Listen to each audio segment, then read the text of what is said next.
The Jaguar. The Jaguar Ensemble. Okay. Get it out, guys. Come on, come up front. Come up front.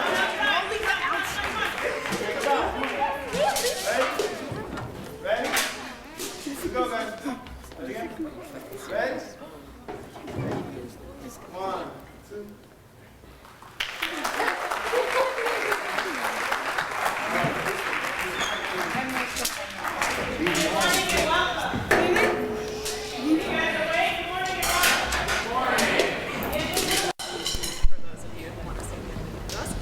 We are Urban Promise Academy, and we are so happy to have so many people here.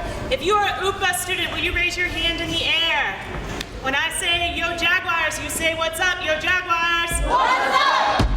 Welcome to UPA. If this is your first time here, you are in the heart of the Fruitvale corridor in Urban Promise Academy that has about 320 students, 6th, 7th, and 8th grade.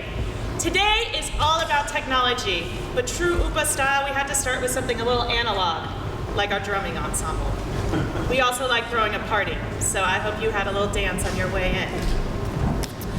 We are going to kick off this event by having our fantastic new superintendent, Anton Wilson, address the crowd. So if you just give us a moment, we're going to transition up to the stage and then we'll start speaking.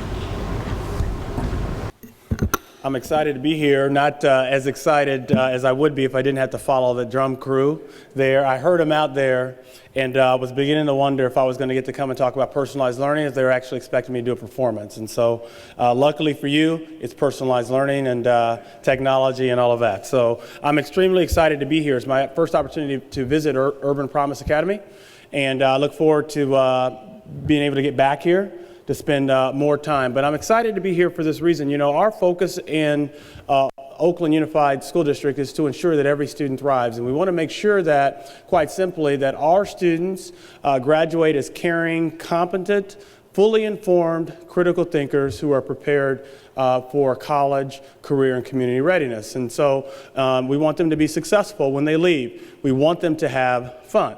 And we believe that a big part of having fun in school is being in a school like this one, that focuses on personalized education, focuses on catering the school environment to the needs of our students, exposes them to technology, exposes them to opportunities in coding, exposes them to partnerships that we believe that will propel them to opportunities that will sustain them the rest of their lives. And so extremely excited to have an opportunity to be here at a school led by our tremendous leadership team here, and Principal Fisher. Just continue to hear great things about what's happening at this school, and just the amazing students and the leadership of the teachers here at this school as well.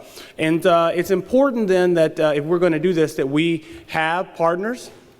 And so extremely excited to know that we are being engaged in conversation and partnership with Dell, also OTX West, also YesWECode. And we believe that by having sustainable partnerships, by focusing on our student strengths and leveraging those, transforming the educational learning experience for our students, the way our students experience school, that we can set our students up to thrive. And again, we want our students to make sure that when they come here, that they are fully engaged and that they are having a great education. So with that, folks, my part is done. No singing, no dancing, no drumming. As it relates to me, we'll be able to go on, and I believe, who's next? I'm next. You're next? Okay, so the real star of the show, Principal Fisher, will be coming on up. Thank you.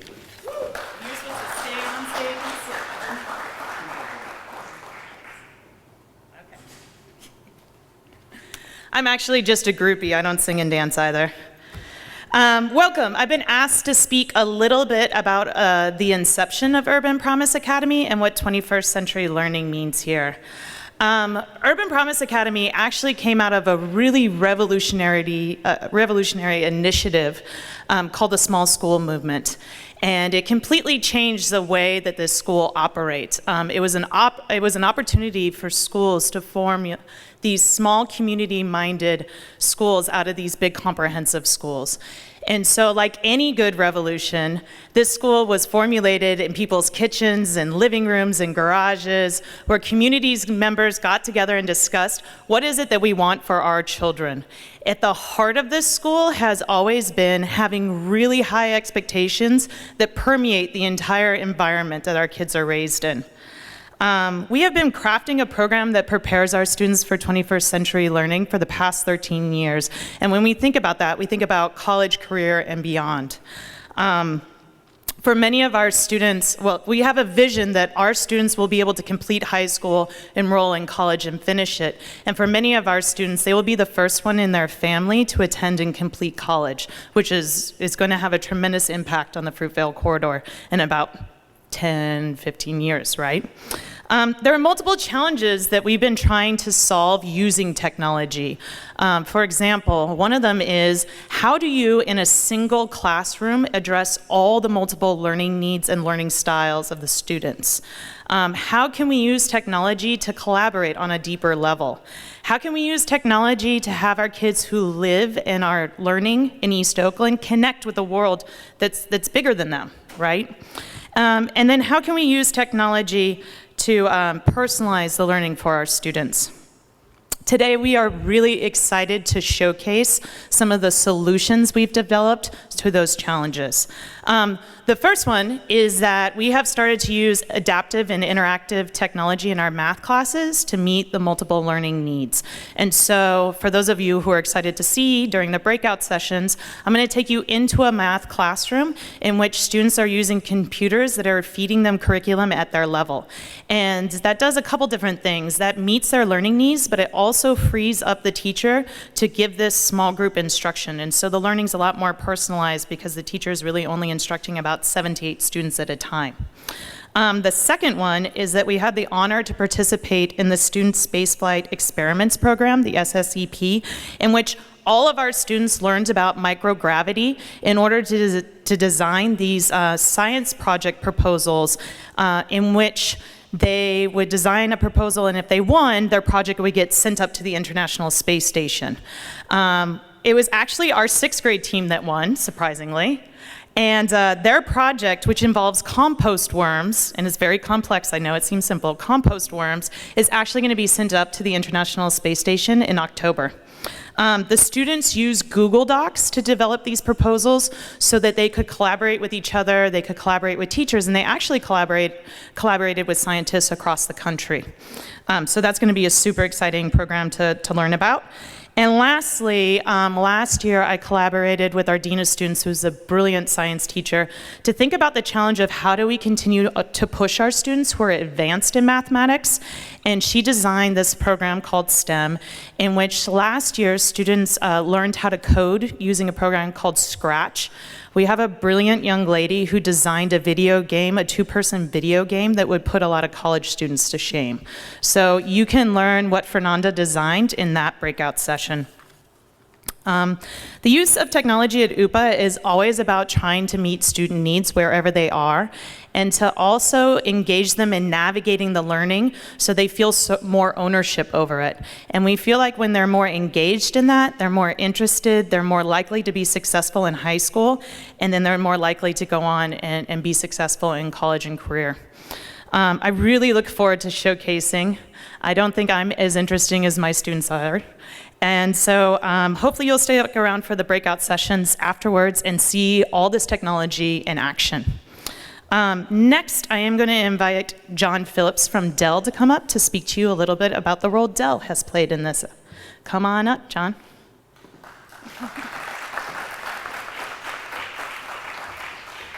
Thank you. Thank you so much. It's fantastic to be here today. Thank you so much, Superintendent Wilson, for the kind opening remarks. We're excited to be here as a partner, and this has been a long journey. As I travel around the country and visit with schools, and I talk to teachers and I talk to students, one thing is very clear, and it's really being lived here in Oakland, and that is that every single student has the potential to do something great if given the opportunity. And technology should be part of that. It's not the end-all, be-all, but it should be accretive in that process. And we're super excited to see and getting ready to hear about the great work that is being done by students here using technology. We're very fortunate to have school districts like Oakland that are really setting bold visions around personalized learning. We believe that that's how you engage students the best way, is really to deliver personalization. We're excited about the work that the IT team has done to really enable access. Affordable technology given to students is the way to empower students to be able to unlock their potential. And it really reminds me a lot of how Dell was actually started. If you recall, we were started a little over 30 years ago in a dorm room by Michael himself, embedded in education, thinking as a student at the time, I could do something better. And so that reminds me that every single student, and those of you sitting in here, have an opportunity to really make a difference. And after all, our future is your future, and it's in your hands. And we're really super excited that you can explore and use technology to make it a better place. So super excited about all of this. And now I'd like to invite Jon to come up and talk a little bit more about what we're doing here in Oakland.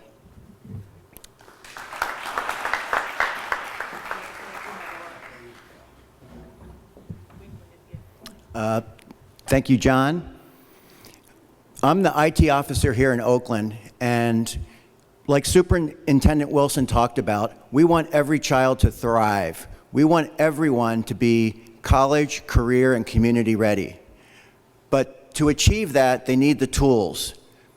The tools include what we just heard about from Dell.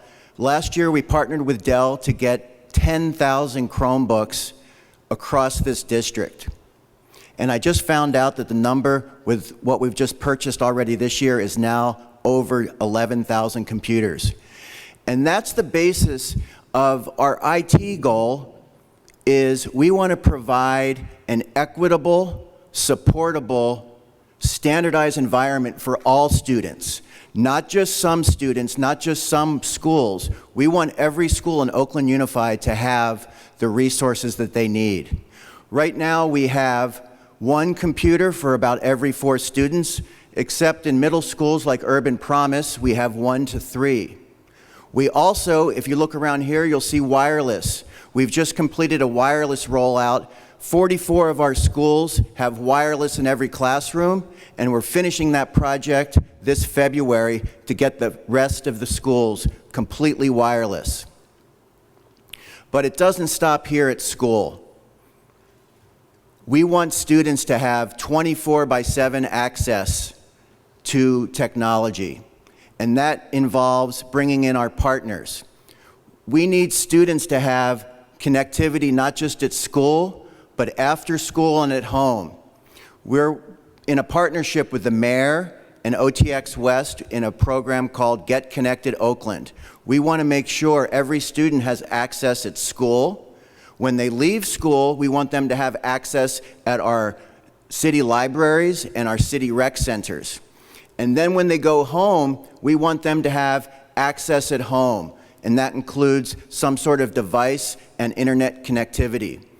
We've just finished research that there are areas in this city where over 50% of the families do not have computers and don't have internet, and our goal this year is to bridge that gap.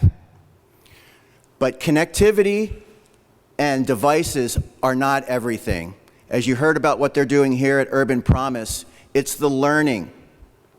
And we want to extend that learning. So our program is talking about devices, it's talking about access, and it's talking about programs.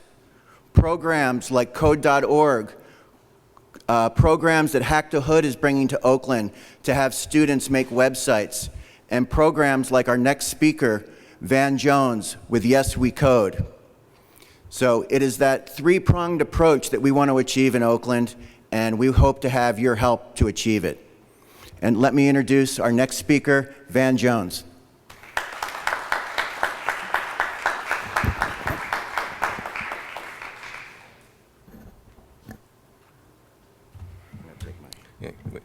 He wants his phone back. I don't know why. Well, it's an honor to be here. When I'm on CNN, we spend a lot of time on television talking about young people. I don't get enough of a chance to talk to young people, so I'm going to direct my comments to the students. Who are the students? Raise your hand if you're a student here.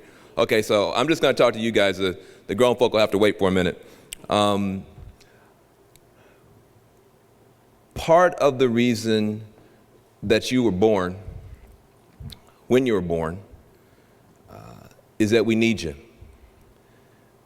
You are a part of an extraordinary generation. You are a part of one of the biggest generations of Americans we've ever had. You're the most diverse. You look at your peers, you have every kind of human being, every race, every color, every faith, from almost every nation in your generation right here in Oakland.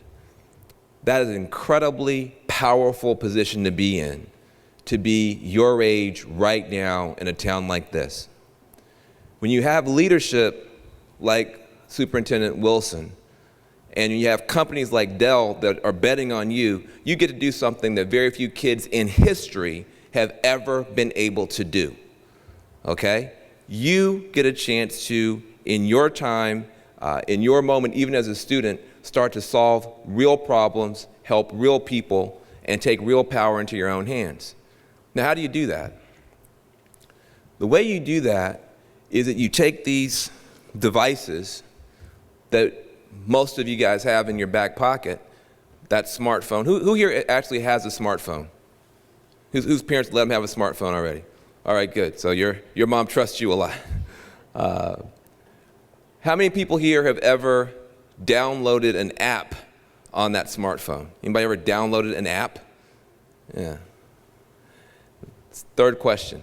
This is a tough question. You ready? Tough question. Who here has ever uploaded an app yet? Not you don't count. Who here has ever uploaded an app? That's your opportunity at this school. See, when you download an app, that's good. You're taking something somebody else made, somebody else thought it up, somebody else invented it, somebody else created it, you download it on your phone, you use it, that's good. But guess what? You don't have to just download. You can upload. Because of Dell, because of your principal, because of your superintendent, because you go to this school, you have the opportunity to learn how to build your own app, design your own program, and go from being a downloader to being an uploader. And we are betting on you. We believe in you. We believe that with your genius and your creativity and your passion and all the problems you see in your community and all the hope you have for your family, that if we give you the tools and the training and the technology, you can build your own Twitter. You can build your own Facebook. You can build your own future. And that's what it's all about. So I want to thank you very, very much for being here. I imagine that part of the reason that you are here is you're probably leaders within your school. Probably a lot of your friends think you're pretty smart or pretty cool or pretty interesting. You have a chance to lead your whole, yeah, my friend do think I'm kind of smart. Yeah, that's all right. You can have some self-esteem, sister, that's good. This whole effort to give you guys the opportunity to shine is something I'm proud to be a part of. YesWECode, we're so lucky. We're supported by Google. We're supported by Facebook. We're supported by Dr. King's family. We're supported by Prince the rock star. We're supported by the Ford Foundation, Kellogg Foundation, Essence Magazine, so many national partners who all believe in you. And I'm proud to be here with you. YesWECode. Thank you very much.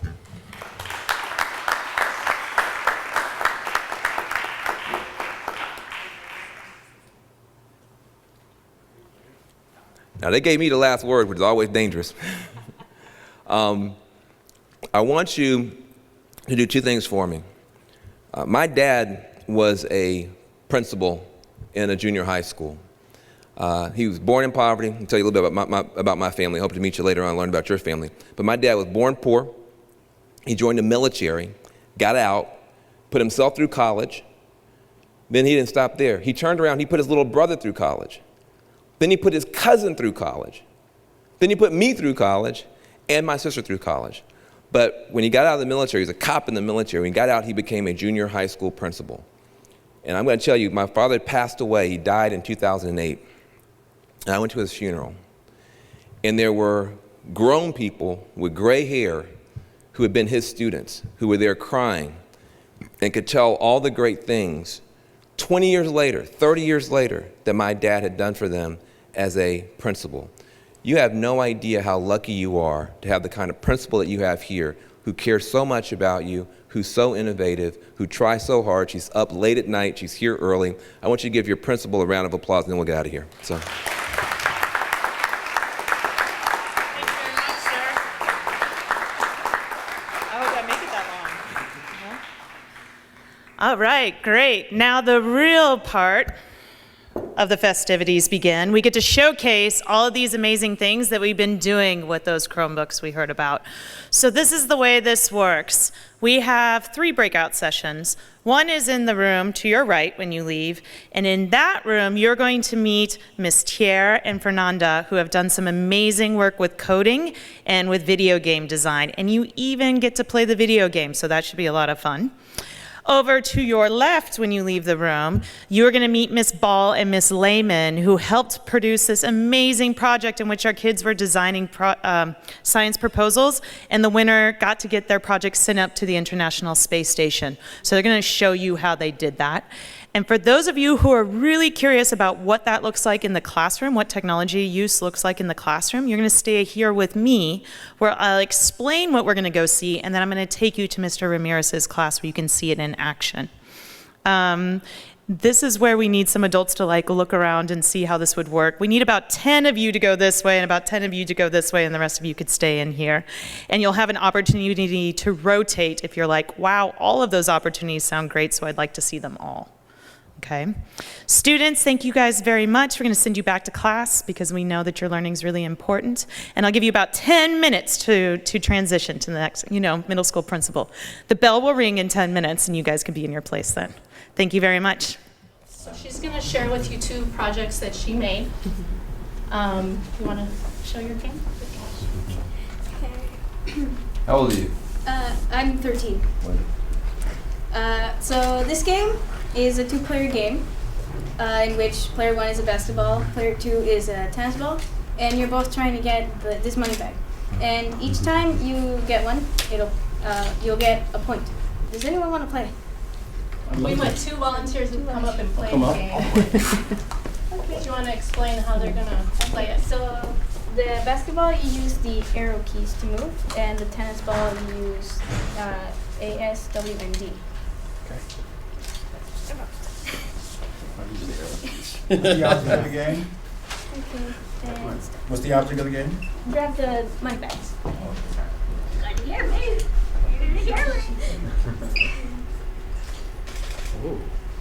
Tricky. Can't move the thing. What did he say? The sound you recorded with the sound. So is that sound happening randomly, or what's triggering the sound? When you touch it, when you touch a money bag, it'll play the sound. I see. So it is a does defensive keep game. score when you catch the money. Of course, we're playing a defensive game. I can't press in the corner. I'm looking for Nancy. You got the superintendent of schools and somebody from Dell playing your game. You just beat half Silicon Valley right now. That's right. Did you work on it only in school or at home or? Well, I worked on it at school, and if I had time at home, then I would also and see if it worked. If it didn't, then start over. Well, not really start over, more like reset what I did wrong and try to see what else I could improve on. So thank you. Fernanda's actually going to show the code now and talk us through it. Awesome. Good job. Fair and square, though. It was a competition. Did you find doing this, how did that impact how you view science from before? really like opened my eyes to a lot of more challenging things. That's great. Yeah, I Do you think have a computer at home? Yes. do you access your Google Drive from home as well? Yeah, we were able to, if not finish it in class, we were able to go home and like assign homework for each person, so we could all work like in class and then also for homework. Oh, that's great. Is the effect of gravity to still compost? Yeah, we want to try and make if how much would affect the composting of worms. Using microgravity, if it has a special effect of it making it compost faster or slower. Okay. And the basic answer is what? We still haven't known the answers for the ISS for October. Hopefully we will send it and we're gonna get it back. We're gonna actually touch something from it. So they decided it was a very valid question, a good question, and they want to bring it up to space and see. Yeah. Then this was from the scientist at NASA, Hillary. That's a scientist from NASA Yeah, Hillary. writing to you? Yeah. Whoa. After reviewing it. Yeah, she reviewed it, and this is the rubric of it. Kind of amazing, you know, that scientists actually looked at your work. Yeah. Not one person would be working on something, and not somebody would be like, you write neither, you write more. You know, this everybody could write equally, and you could see who's writing what. Make sure you have the recorders on. Make sure you introduce yourselves onto the recorders. 15 minutes for each rotation. Go ahead and begin. David couldn't decide which kind of sandwich he wanted. You collaborate and work together on this? Yeah.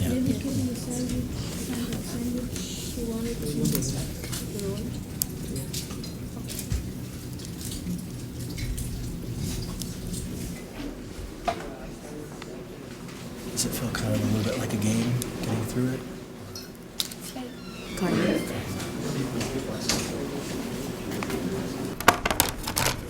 Explain what you did for us. Add like 3 and 2 to get 5, and then add 1 to get 2. Do we see an issue with this problem? He added instead of multiplying. Why would he need to multiply? Because he has 1/2 and 1/3. So he has 1/2 because of the two of dog and cat, and 1/3 because of these. So what order of operations do you need to do instead of addition? To multiply. Can you show us?